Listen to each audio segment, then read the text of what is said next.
나침반 초대 손님은 평택대학교 국제지역학부 일본학 전공 맡고 계시고 얼마 전까지 평택대학교 내 인권센터장을 맡고 계셨던 손재원 교수입니다. 교수님 안녕하십니까? 안녕하세요. 예. 저희 OBC도 오늘 방송 가끔 보신다는 얘기는 들었습니다. 예, 보고 있습니다. 아주 재밌게 보고 있습니다. 예. 교수님도 인터넷에 이렇게 채널을 갖고 계시더군요, 보니까. 예, 공영영사립대 추진위원회, 네. 거기 갖고 있습니다. 예. 지금 현재, 공영영사립대 추진 실행위원장은 여전히 맡고 있습니다. 예. 공영영사 추진의 핵심 책임을 맡고 계신 거고. 예, 그렇습니다. 네. 그 이야기는 이제 다음번에 한번 하는 거로 하고, 이번에는 이제 문제가 뭐 이렇게 계속되는지, 조기용 총장 얘기가 또 나오는 거 보니까 조기용 총장이 한 2017년인가 18년인가 예, 그렇습니다. 구속된 게 2018년입니다. 18년이죠. 연세도 많으신 분이 여직원을 성추행한 건으로 법정 구속까지도 했고 그렇습니다. 그렇게 해서 이제 물러났죠. 예. 그래서 교육부에서 임시이사 다 파견하고 그렇습니다. 예. 임시이사들은 직접 조기용과 개인적 관계도 없으신 분들. 그래서 그분들이 잘 하면 되는데 최근에 무슨 2기 임시이사들이 그걸 제대로 못했나요? 아니면 어떻게 돼서 무슨 문제가 있어서 다시 불거졌나요? 예, 그러니까 2018년 11월에 그러니까 임시이사가 이제 처음 파견됐는데요. 이제 2년 임기로 돼서 그다음에 작년 11월에 그러니까 임기를 마쳤고요. 그래서 이제 제2기 임시이사 체제가 이제 시작이 됐습니다. 그래서 그 2기 임시이사 체제가 이제 시작되면서 좀 이제 상황이 좀 많이 바뀐 것 같아요. 그러니까 예를 들어서 그 임시이사 체제가 오시고 나서 이제 직무대행도 지금 이제 교체를 했는데, 그러니까 교체를 했고 또 그 직무대행 교체하신 분이 그러니까 기획처장이라든지 이제 교무처장이라든지 이런 것들을 이제 새로 제청을 해서 이제 이사회에서 승인을 했는데요. 그분들이 그러니까 이른바 조기용 체제 때 그러니까 주요 보직을 하셨던 분들이에요. 그래서 이번에 2기 임시이사회라는 데서 임명하신 분들. 그렇습니다. 총장 직무대행도 그렇고 총장 직무대행이 제청해서 이사회에서 임명한 그런 보직 교수들 중에 일부도 그런 그렇습니다. 그 당시 체제에 그 옛날 일제때로 따지면 부역하셨던 이런 표현이 그분들이 들으면 굉장히 기분 나쁘실 수 있지만 약간 그런 평을 받는 분들이 이제 그렇습니다. 다시 복귀를 하시는 그래서 그런 부분들에 대해서 이제 좀 이해하기 좀 어렵고요. 그래서 이제 그런 부분들에 대해서 이제 문제를 질문도 하고 이제 문제 제기도 하고 있는 그런 상황입니다. 그럼 1기 때 제가 그 자료 보면 1기 때 총장은 그 당시도 직선으로 한번 하셨나요? 직선은 아니고요. 그러니까 이제 그 간선인데 이제 그냥 그 임시이사가 이제 직접 지명한 건 아니고요. 그러니까 구성원들 10명이 그러니까 추천하신 분이 그러니까 임시이사회에 그러니까 그러니까 본인들이 이제 추천을 받아서 총장 후보로 이제 나서서 그 4분 중에서 이제 한 분을 임시이사에서 임명을 한 겁니다. 임명을 해서.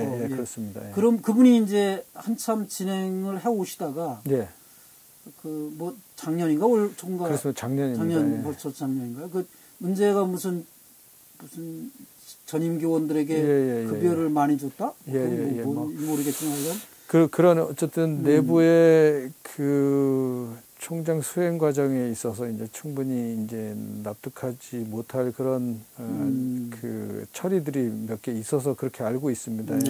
그래서 어쨌든 그래서 그렇다고 해서 그분을 이제 해임해요.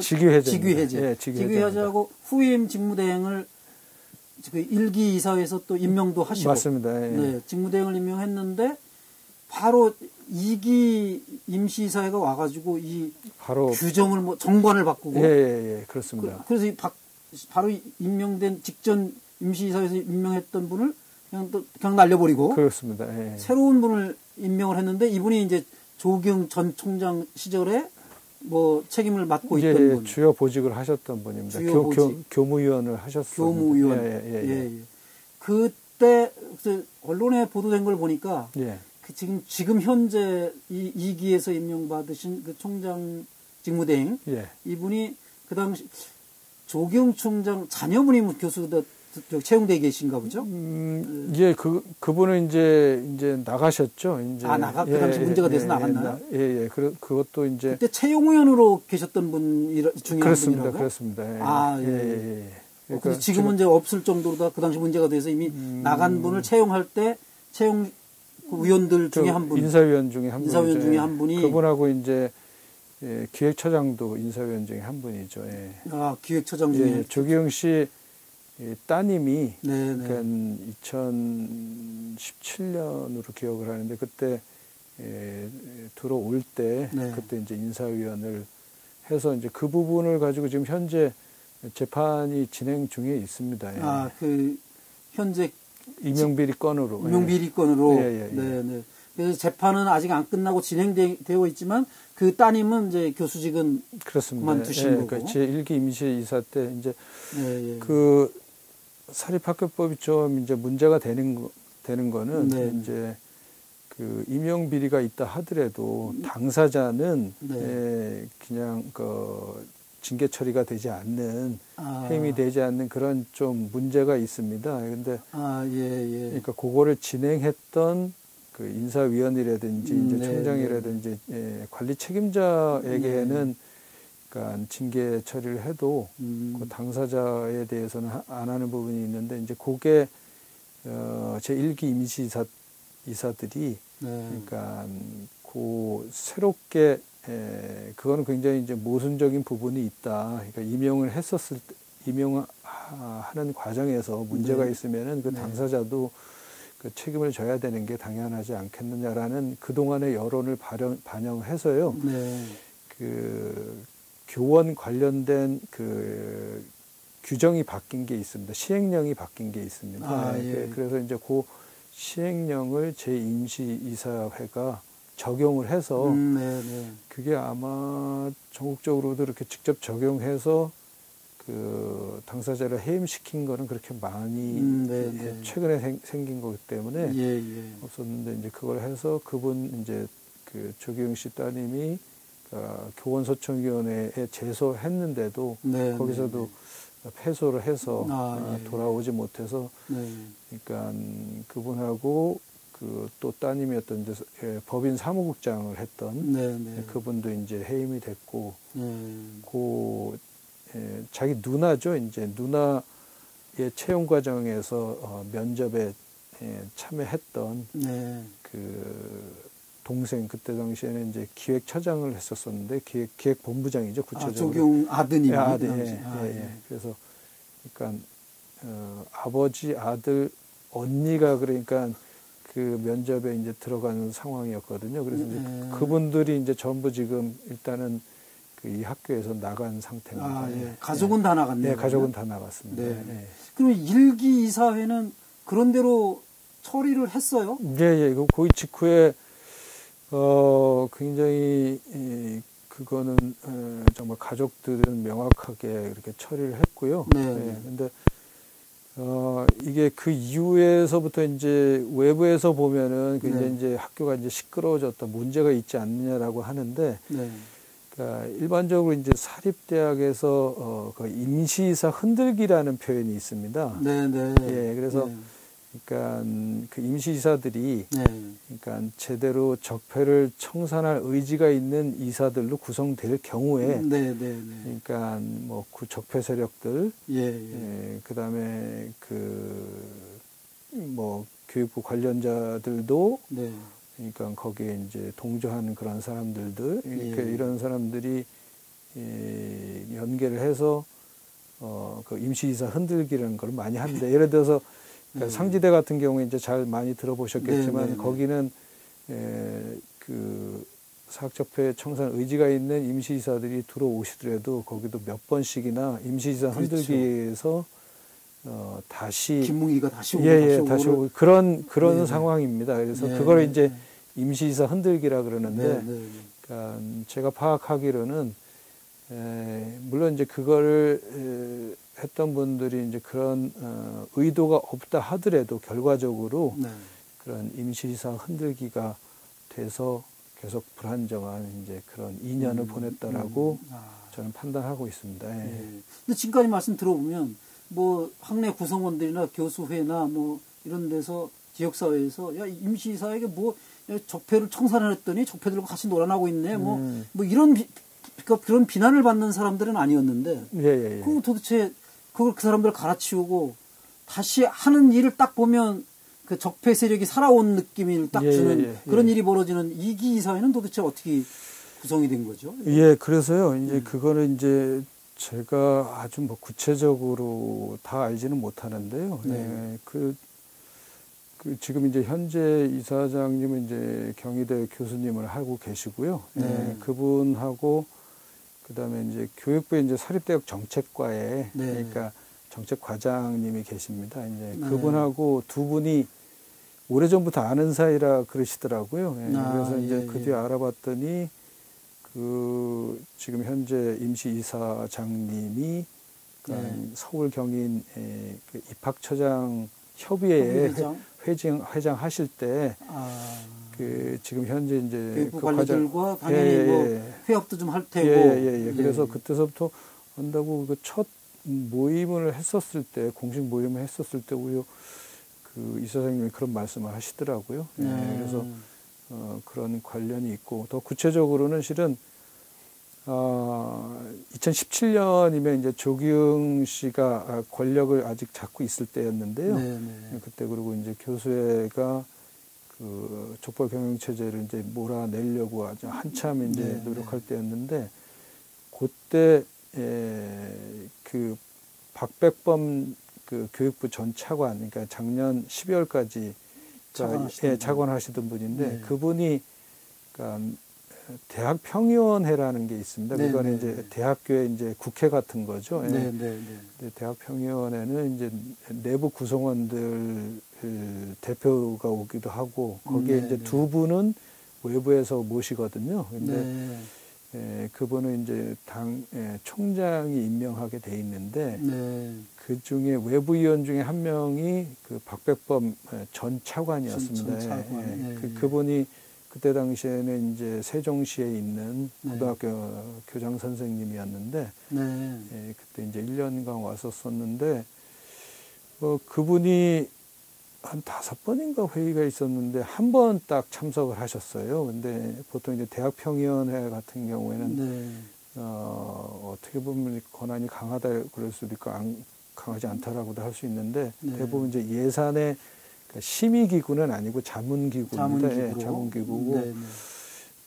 그런데 이제 그때 당시에 이제 교수의 그 교수님들이 개방이사 선출에 문제가 있다라고 문제 제기를 했어요. 대학평의원 그 회의에. 그리고 이제 그게 안건으로 미리 공지가 되니까 그분이 그 회의만 딱 한 번은 참석을 하셨어요. 그래서 참석하셔서 회의록에 따르면은 이걸 문제 삼는 거는 좀 적절치 않다. 그리고 그 개방이사에 대해서 제대로 뽑힌 것 같다, 선출된 것 같다라고 그렇게 말씀을 하셨는데 실은 그 직후에 저희 교수회가 그 민사소송을 제기를 했어요. 그러니까 개방이사, 그러니까 이사 선임 결의 무효 확인 소송이라는 걸 했습니다. 그래서 그 취지는 이제 개방이사 선출할 때 적절한 절차에 의해서 즉 그러니까 대학평의원에서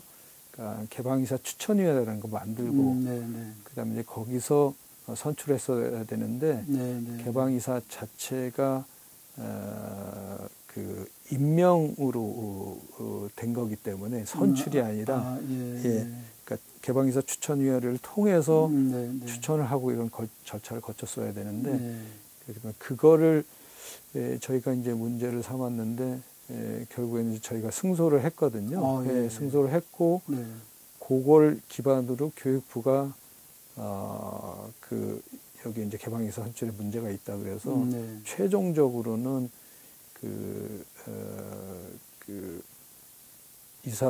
이사들을 전원 승인 취소하는 네, 그런 네. 결과를 초래했거든요. 그래서 결과론적으로 보면 그분이 황우여 씨 기억하시죠? 그러니까 황우여 씨가 그 교육부 장관 할 때 네. 기획조정실장을 하셨거든요. 네. 그 박백범이라는 분이. 네, 네. 근데 이제 그렇게 오랜 그 교육부 관료 생활을 하셨는데, 네. 그런 거를 모르실 리가 없는데, 그 직후에 그런 일이 벌어졌는데, 그 직전에 그런 발언을 하셨다라는 거는 참, 좀, 납득하지 못하는. 혹시 그분이 참석 안 하고 그냥 의사록에만 그렇게 발언돼 적어? 그거는 아닌 그건 아닌 것 같습니다. 그 참석하신 네. 분들 얘기 하면 뭐 참석하셨다라고 하는데, 이제 제가 지금 말씀드린 그 의사 회의록에 따라서 말씀을 드리는 겁니다. 그러면 하여간 그 지금 현재 2기도 문제가 없이 선출된 건가요? 그러면 어떻게 된 거예요, 2기는? 그러니까 그거는 아시겠지만 이제 그 사학분쟁조정위원회라는 게 사분위라고. 사분위, 잘하시네. 사분위에서 하는데 저희가 이제 이사 정적수가 9명입니다. 그래서 그거를 이제 2배수로 거기 사립대학 정책과에서 추천을 그러니까 후보를 그러니까 후보를 이제 추천을 하는데. 근데 그 후보 추천 과정이 그렇게 충분히 납득할 수 있는 부분은 아니라고 생각을 합니다. 어쨌든 학내 구성원들 지금까지 계속 강조해왔던 그 구성원들의 의사를 전혀 반영하지 않고 그렇습니다. 그래서 형식적으로도 그렇습니다. 그래서 그 이전에 그러니까 그거는 있었습니다. 그러니까 그 임시이사 체제를 계속 유지할 건가 말 건가 아니면 일기 임시이사들을 그대로 유지할 건가 말 건가 그거에 대한 문의는 있었는데 그러면 바꾼다 그러면은 어떤 분들이 좋겠느냐라는 질의는 전혀 없었습니다. 그래서 지금 다시 조기용 씨가 돌아오는 거는 뭐 불가능하겠지만 그 당시에 이제 부역 하여간 그런 의혹을 받는 분들이 다시 이제 집권을 하는 상태. 그래서 적폐 세력이 살아났다. 언론에서도 막 그렇게 보도가 나오더라고요. 그 정도였어요. 그래서 이게 이제 문제를 어떻게 해결해야 나갈지 또. 그러게 말입니다. 그러니까 그거를 관련해서 또 말씀을 드리면 이제 저희가 그러니까 피어선 장학재단이라는 게 있습니다. 그래서 거기에 그러니까 조기용 씨가 아까 그 말씀하셨던 법정 구속을 된 이후에도 거기에 이사를 계속 했었어요. 장학재단. 그래서 그게 그러니까 1991년에 그 장학재단이 만들어지는데 그때서부터 이제 계속 하셨고 거기에 이제 처남이 되는 분도 거기에 현재 이사고, 그다음에 또 한 분은 아까 말씀드렸던 개방이사 선출 문제로 이미 이사 승인 취소가 되신 분도 거기 이제 이사를 하고 계시고, 근데 이제 그 2019년에 지금 그 총장 직무대행이 되신 분이 거기에 그 이사가 됐어요. 그리고 또 거기 지금 그 그러니까 비서실장 하시는 분도 거기에 같은 해 이사가 되시고, 그래서 이거는 그런 분들이 되시는 데를 거기에 이사가 되시고, 그 다음에 또 여기에 또 직무대행이 되시고, 이런 것들이 과연 어떻게 이해를 해야 될지 그게 좀. 지금 윤회 장관이 이런 상황을 모를까요? 그건 잘 모르겠습니다. 그래서 그게 분명히 이제 물론 이제 현재 조기용 씨는 이사가 아닌 거로 알고 있습니다. 그 뒤에 그만둔 걸로 알고 있는데요. 그래서 그런 상황에 대해서 어떻게 납득을 해야 될지 모르겠는데, 네. 그래서 어쨌든 이제 저희들의 주장으로서는, 이런 부분에도 이제 철저히 이제 조사를 해야 되고, 네, 그리고 특히나, 얼마 전에 이제 보도된 것처럼, 조기영 씨가 2016년 2월에 이제 총장에서 물러나고 그 이후에 명예총장이 되거든요. 네, 명예총장이었죠. 근데 2019년에 그 법인 종합 감사라는 걸 했습니다. 네, 그걸 왜 그랬냐면은 2017년에 교수회에서 그 감사를 요구를 해도 교육부에서는 저희들이 정보가 워낙 부족하니까 의심가는 몇 가지만 한 건데 교육부는 그럼 나와서 종합감사를 실시해서 전반적인 거를 조사를 해야 되는데 그러니까 저희들이 문제 제기한 것만 조사하고 이제 돌아갔거든요. 그래서 이제 그 임시이사가 된 이후에 그럼 좀 더 철저히 조사해야 되겠다라고 해서 원래는 이제 교내 감사 기구가 있긴 있는데 그거는 부족하기 때문에 법인 종합 감사를 하자 그래서 그때 당시에 회계사이신 이사님이 위원장이 돼서 그걸 꾸려서 했었습니다. 그래서 그 결과가 있는데 그게 약간 부족한 부분이 있지만 어쨌든 결과 보고서가 있습니다. 그래서 그거를 좀 제대로 시행해야 되는데 그게 아까 말씀드렸던 2016년 2월 직전에 그 계약 다 했거든요. 그러니까 저희 ICT 공학관이라는 곳하고 전산 시스템 두 곳을 했는데 그게 다 우연찮게 뭐 41억 2천, 41억 3천 뭐 이렇게 되는데요. 그게 상식보다도 굉장히 그러니까 높은 금액으로 한 부분이 있거든요. 예를 들어서 ICT 공학관 같은 경우는 처음에 그 조기영 씨 아드님이 그 기획조정본부실장일 때 건축 적립금이 있었습니다. 그래서 그걸 24억으로 그걸로 건축을 하자 그랬는데 그게 설계 변경 후에 41억 총액으로 뭐 이것저것 막 포함해서 근데 뭐 저는 잘 그쪽 지식이 없지만 아는 친구에 의하면 그거는 설계 변경하고 그렇게 상승하는 건 좀 비상식적이다라는 얘기가 있기도 하고요. 그러니까 그게 지금 수사 중인가요? 아닙니다. 지금 수사 그러자 이제 교육부에다가 그런 자료를 드린 거고 아직은 제출을 안 했습니다. 제출을 안 했습니다. 그래서 일단은 저기 임시이사회에 요청을 했습니다. 이제 임시이사회에 임시이사회 특별 감사를 해라. 더 보완하고 그다음에 이제 고소 고발하고 지금 저희가 이제 재정이 많이 모자르기 때문에 특히 또 학생 복지가 굉장히 부족하기 때문에 그걸 고소 고발해서 환수 조치해서 학생 복지에 쓸 수 있도록 일단 임시이사에 요청을 했습니다. 그래서 이제 어제 그렇지 않아도 그 임시이사장을 만났는데 그 뜻을 명확하게 전달했고요. 만약에 이제 임시이사회에서 그걸 진행을 하지 않는다 그러면 이제 그 다음에 그 조치를 한번 생각을 해볼 수밖에 없습니다. 교수회나 뭐 이런 데서 이사회가 안 하면 교수회라도 하여간 나서서 그렇게 해야죠. 고발 주체가 그러니까, 고발이 하면 평택 시민들도 되고 하는 거니까.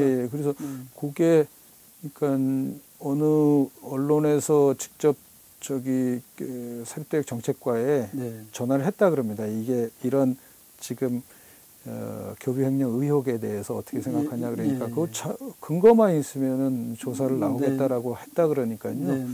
이미 그 법인 종합감사 결과가 있기 때문에 그거는 진행할 수도 있을 것 같습니다. 결국은 검찰이나 뭐 수사 의지 이런 것하고도 관계가 있겠네요. 그렇습니다. 지금 말씀 쭉 들으면서 막 그 옛날에 듣던 그 교육 마피아 뭐 이 사람들이 다 연결돼 있는 것 같은 느낌이 딱 들어요. 그러니까 뭐 잘 아시겠지만 얼마 전에 그 신문 보도를 보니까 전국에 92명의 교육부 공무원 출신 1급이 92명이 지금 사학에 가 있는 사학에 가 있다 그러더라고요. 교육부를 상대로 그 사람들이 이것저것 다 로비를 할 것 같은 느낌이에요. 그 전관, 그렇습니다. 그 검찰 쪽에 무슨 변호사 쪽에 전관 어쩌고 하는 그 역할을 계속 하는 거잖아요. 그래서 얼마 전에도 그 SBS에서 그 8시 뉴스에서 이제 중부대 그 총장으로 가 네. 계신 분이 네. 그 뭐 박백범 씨하고 뭐 친분을 과시했다라든지 이런 게 보도가 된 적을 본 적이 있습니다. 네. 그러니까 그 불똥이 평택대학교에 그게 너무 오랫동안 계속 살아 있어서 그동안 이제 뭐 좀 도와드리진 못했지만 계속 고생하시고 오셨는데 한 5, 6년 됐죠. 그렇게 고생하셨는데 또 다시 또 이기 사회를 상대로 또 싸워야 된다든가 막 이러면 이거는 그 교수님이 학생들 가르치는데 신경을 쓰셔야지 어떻게 맨날 비리 세력 없애는데만 물론 당연히 필요한 일이고 해야 되는 일이긴 하지만 안타까워서 좀 한번 찾아뵙고 말씀을 좀 감사합니다. 제가 그 하시는 거는 제가 유튜브 보면서도 재밌게 보고 있습니다. 학내 문제 지금 다시 불거진 문제에 대해서 마지막으로 뭐 학내 구성원들이나 아니면 뭐 일반 시청자분들께 하시고 싶은 말씀, 아니면 교육부 관계자에도 좋고. 먼저 그 평택대가 이 지역과 함께 그 더불어 상생을 해야 되는데 그동안 제대로 그렇게 하지 못한 거에 대해서 그 구성원의 한 사람으로서 정말 죄송하게 생각합니다. 그래서 작년에는 그 공영형 사립대라는 거를 주제로 해서 그러니까 여러분들도 모시고 그 솔직한 얘기도 듣고 그랬는데 굉장히 섭섭함을 표시하고 그러시더라고요. 그래서 그 부분에 대해서 근데 그렇게 또 표시를 하신다는 거는 애정을 갖고 있으시다라고 해서 한편은 죄송하기도 하고 한편으로는 기쁘기도 하고 그랬습니다. 그래서 지금 또 보시기에는 좀 시끄러워지는구나 라고 생각을 하지만 이거는 어쩔 수 없이 이제 겪어야 될 과정이라고 생각을 합니다. 그래서 다른 뭐 상지대라든지 이런 몇십 년 했다 그랬는데 그렇게 오래 할 건 아니고요. 그리고 이제 그 평택대가 그 평택대의 사학혁신은 평택대만의 문제가 아닙니다. 실은 전국에서 비록 그 규모는 작지만 평택대가 지금 혁신해 가는 그런 과정을 정말 다 응원을 하고 있습니다. 그래서 저희들은 요 대학만이 아니라 평택대학만의 문제가 아니라 전국의 사학혁신, 그리고 또 사학혁신 해야지 우리 고등교육이 바뀌고 고등교육이 바뀌어야지 우리나라 전체 교육이 바뀐다라고 확실한 그런 신념을 가지고 저희들은 노력을 하고 있습니다. 그래서 또 여기 우리 교내 구성원 여러분들께서도 굉장히 그 당혹한 그런 분들이 있으시겠지만, 그러니까 교수님, 직원 선생님, 그리고 또 우리 학생 여러분 힘드시겠지만 이 난관을 같이 잘 극복해 나가면 좋겠습니다. 그리고 교육부에서는 조금 상황을 일방적인 그런 견해만을 듣는 게 아니라 정말 대학을 위해서 쓴소리도 좀 잘 담아 들으시고요. 그래서 같이 남의 일이 아니라 그 교육부 자신들의 일처럼 생각을 하시고 그 성공적인 사례로서 평택대가 잘 발전할 수 있도록 적극적으로 참여하고 도와주시면 감사하겠습니다. 네, 고맙습니다. 평택대가 하루빨리 더 이상의 이런 문제로 다 언론에 보도되고 이러는 게 아니라 이제 공영형 사립대 같은 희망적인 이야기로 전국적으로 모델이 되었으면 좋겠다는 생각이 들고요. 지역사회에서 자리 우뚝 세우는 그런 대학이 되기를 간절히 바라면서 오늘 일단 출연해 주셔서 감사합니다. 공영형 대보다 다시 한번 출연해 주셔야 됩니다. 알겠습니다. 지금까지 시청해 주신 여러분들께 감사드립니다. 고맙습니다. 감사합니다.